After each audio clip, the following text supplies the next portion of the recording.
मैंने वेद पढ़े, मैंने शास्त्र पढ़े, शास्त्र पढ़ते हुए ख्याल आ गया।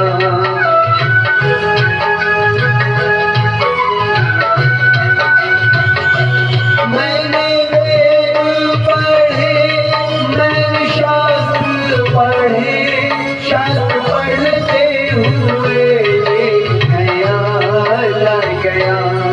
मैंने जान किसी को बांटा नहीं, फिर जाने कहलाने से क्या फायदा। कब प्यासे को पानी पिलाया नहीं,